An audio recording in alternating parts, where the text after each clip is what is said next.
Hello friends, మనందరికీ ఎంతగానో ఇష్టమైన గోరుచిక్కుడు కర్రీ అయితే ఈ వీడియోలో అయితే మీకు చూపించబోతున్నాను. సో దానికంటే ముందు మన ఛానల్ ఎవరైనా సబ్స్క్రైబ్ చేసుకోకపోతే వెంటనే వెళ్ళి సబ్స్క్రైబ్ చేసుకొని అండ్ లైక్ చేసి షేర్ చేసి కామెంట్ బాక్స్లో అనేది మీ ఒపీనియన్ చెప్పండి.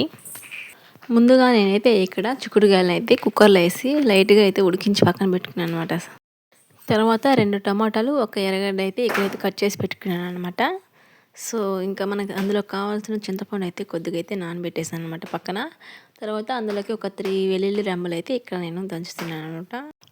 సో ముందుగా ఉడికించి పెట్టుకున్న ఈ చిక్కుడుగాయలను అయితే ఒక జల్లెట్లో అయితే వేసి నీళ్ళు అయితే వడగొడుతున్నాను అనమాట. నీళ్ళన్నీ వడగట్టిపోయిన తర్వాత ఒక ప్యాన్ అయితే పెట్టుకున్నాను అనమాట. అందులో కొద్దిగా ఆయిల్ అయితే వేస్తున్నాను.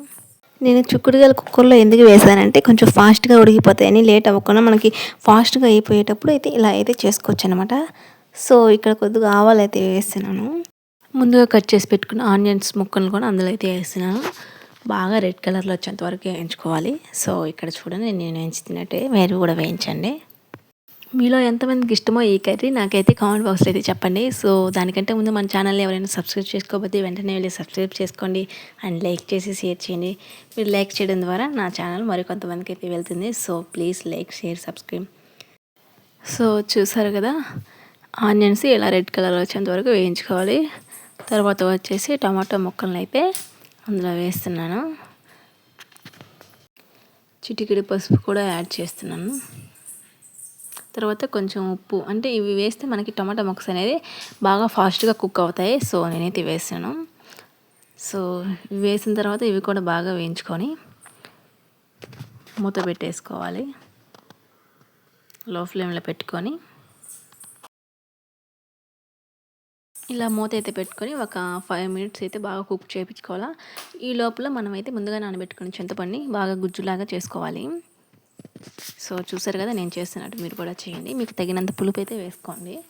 నాకు ఇక్కడ ఎంత పులుపు కావాలో అంత అయితే నేను తీసుకున్నాను.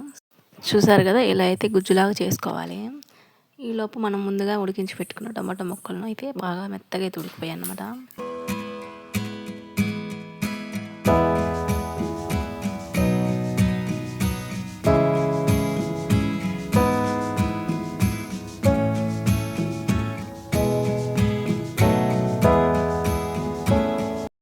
సో ముందుగా దంచి పెట్టుకున్న వెల్లుల్లి రెమ్మలు అయితే ఇందులో యాడ్ చేస్తాను.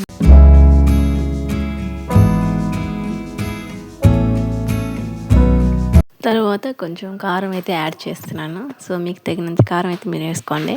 నేనైతే ఇక్కడ 2 స్పూన్స్ అయితే వేసాను.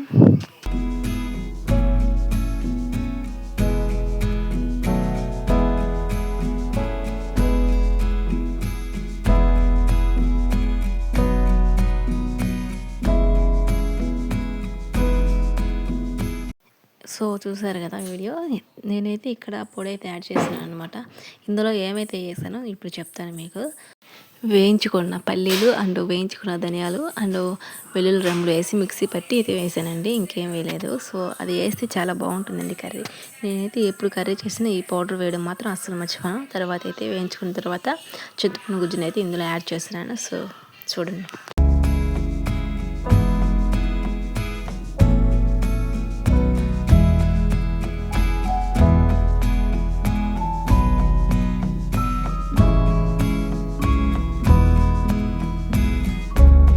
ఫైనల్గా గోరుచిక్కుడుకాయలు అయితే ఇందులో అయితే వేసాను అనమాట. వేసాక కొద్దిగా మనకు సరిపడిన వాటర్ అయితే వేసుకోవాలి.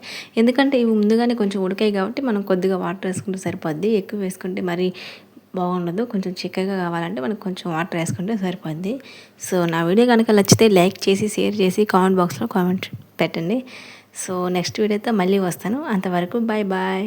Thank you for watching. వెళ్తూ ఒక చిన్న లైక్ ఇచ్చి వెళ్ళండి. మీరు లైక్ చేయడం వల్ల నా వీడియో మరి కొందరికి రీచ్ అవుతుంది. So please like, share, subscribe and curry ఎలా వచ్చిందో కామెంట్ బాక్స్లో కూడా చెప్పండి ఫ్రెండ్స్. మీకు కనుక నచ్చితే ట్రై చేయండి. Bye bye.